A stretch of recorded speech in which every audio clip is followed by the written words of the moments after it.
একজন বিখ্যাত বাঙালি চিত্রনাট্যকার শচীন ভৌমিক বেঙ্গালুরুতে গিয়েছিলেন একটি শুটিং দেখার আমন্ত্রণে। এই হিন্দি সিনেমাটির নাম এক সে ভালে দো। এই সিনেমায় কুমার গৌরব, রতি অগ্নিহোত্রী ও আমজাদ খান অভিনয় করেছিলেন। যে সময় তিনি শুটিং দেখছিলেন সেই সময় রতি অগ্নিহোত্রীর হেয়ারস্টাইলার খাতুন নামে এক ভদ্রমহিলা তার সাথে আলাপ করতে এলেন। খাতুন তাকে বললেন যে দাদা, আপনি তো বিভিন্ন সিনেমার চিত্রনাট্য লেখেন, আমি আজকে একটা মহিলার সাথে আপনাকে আলাপ করিয়ে দেবো। মেয়েটা ভালো নাচ জানে, ভালো অভিনয় জানে, দেখতেও সুন্দরী। এই বেঙ্গালুরুতেই সেই মেয়েটি একটি সিনেমাতে অভিনয় করছে, যে সিনেমাটির নাম মানব হত্যা। তখন শচীন ভৌমিক বললেন, কালকে তুমি আমাকে এসে নিয়ে যেও। খাতুন ম্যাডাম তাকে পরের দিন ওই দুর্দান্ত লোকেশনে নিয়ে গেলেন যেখানে ওই মেয়েটি শুটিং করছিল।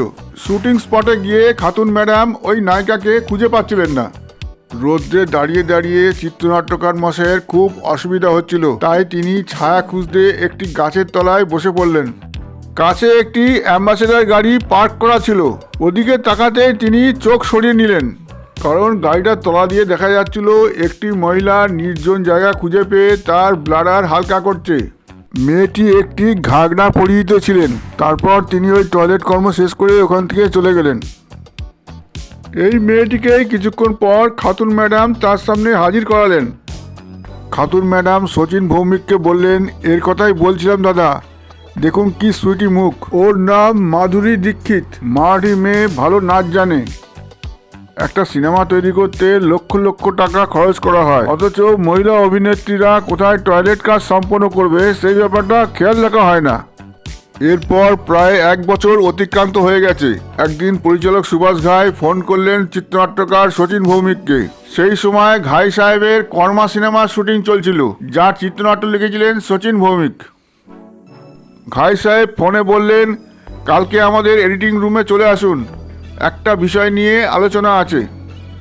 পরের দিন শচীনবাবু ঘাই সাহেবের এডিটিং রুমে গেলে ঘাই সাহেব তাকে বললেন, এই মেয়েটির ছবি দেখুন বলে কম্পিউটারের পর্দায় নিত্যরত একটি মেয়ের ছবি দেখালেন।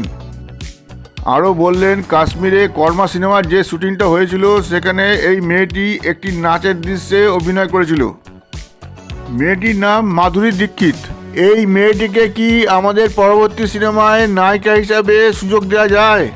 তখন শচীনবাবু বললেন, এই মেয়েটির সাথে খাতুন নামে একজন হেয়ার ড্রেসার আমাকে 1 বছর আগে আলাপ করিয়ে দিয়েছিল। বাংলার নায়ক তাপস পালের সাথে অবোধ নামে একটি সিনেমাতে নায়িকার রোল করেছিল এই মেয়েটি, কিন্তু সিনেমাটি চলেনি।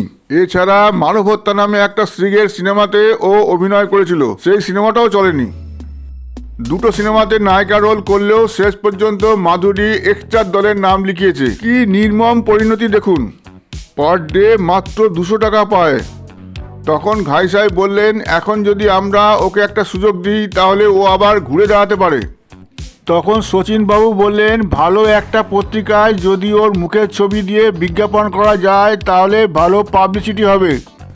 এরপর স্ক্রিন টেস্টের জন্য মাধুরী দীক্ষিতকে ডাকা হলো। একটা ভিডিও ক্যামেরায় সব কিছু ধরে রাখা হলো। ওখানে উপস্থিত সবাই মাধুরী দীক্ষিতের অভিনয় দেখে খুব খুশি হলেন। সুভাষজি তার পরবর্তী সিনেমায় মাধুরী দীক্ষিতকে নায়িকা হিসেবে নেবেন বলে ঠিক করলেন। সুভাষজি মাধুরী দীক্ষিতকে বললেন, কর্মা সিনেমায় তুমি যে নাচের দৃশ্যে অভিনয় করেছিলে সেটা আমি এডিট করে বাদ দিয়ে দেবো। স্ক্রিন টেস্টের ভিডিওটা ফেমাস কয়েকজন ডিরেক্টর প্রডিউসারকে দেখানো হলে তারা খুব খুশি হলেন এবং তারা বললেন তাদের পরবর্তী সিনেমায় মাধুরী দীক্ষিতকে সুযোগ দেবেন। এরপর সুভাষজি মাধুরী দীক্ষিতের ছবি দিয়ে বিভিন্ন পত্রপত্রিকায় বিজ্ঞাপন দিলেন। এরপর সুভাষ ঘাই যুগ্ম প্রডিউসার হিসেবে মাধুরী দীক্ষিতকে নিয়ে উত্তর দক্ষিণ নামে একটি সিনেমা প্রডিউস করলেন, কিন্তু সেই সিনেমাটা প্রচণ্ড পরিমাণে ফ্লপ করলো। মাধুরী দীক্ষিতের ভাগ্য খুলল না। পরের বছর 1987 সালে মাধুরী দীক্ষিত তেজাব বলে একটি সিনেমাতে অভিনয় করলেন। এবার মাধুরী দীক্ষিতের ভাগ্য খুলল, সিনেমাটি প্রচণ্ড পরিমাণে হিট করে গেল। এরপর মাধুরী দীক্ষিতের প্রায় সবকটা সিনেমা হিট করাতে তিনি ফিল্ম জগতে প্রতিষ্ঠা পেয়ে গেলেন। ভিডিওটি ভালো লাগলে অবশ্যই সাবস্ক্রাইব ও লাইক করে দেবেন।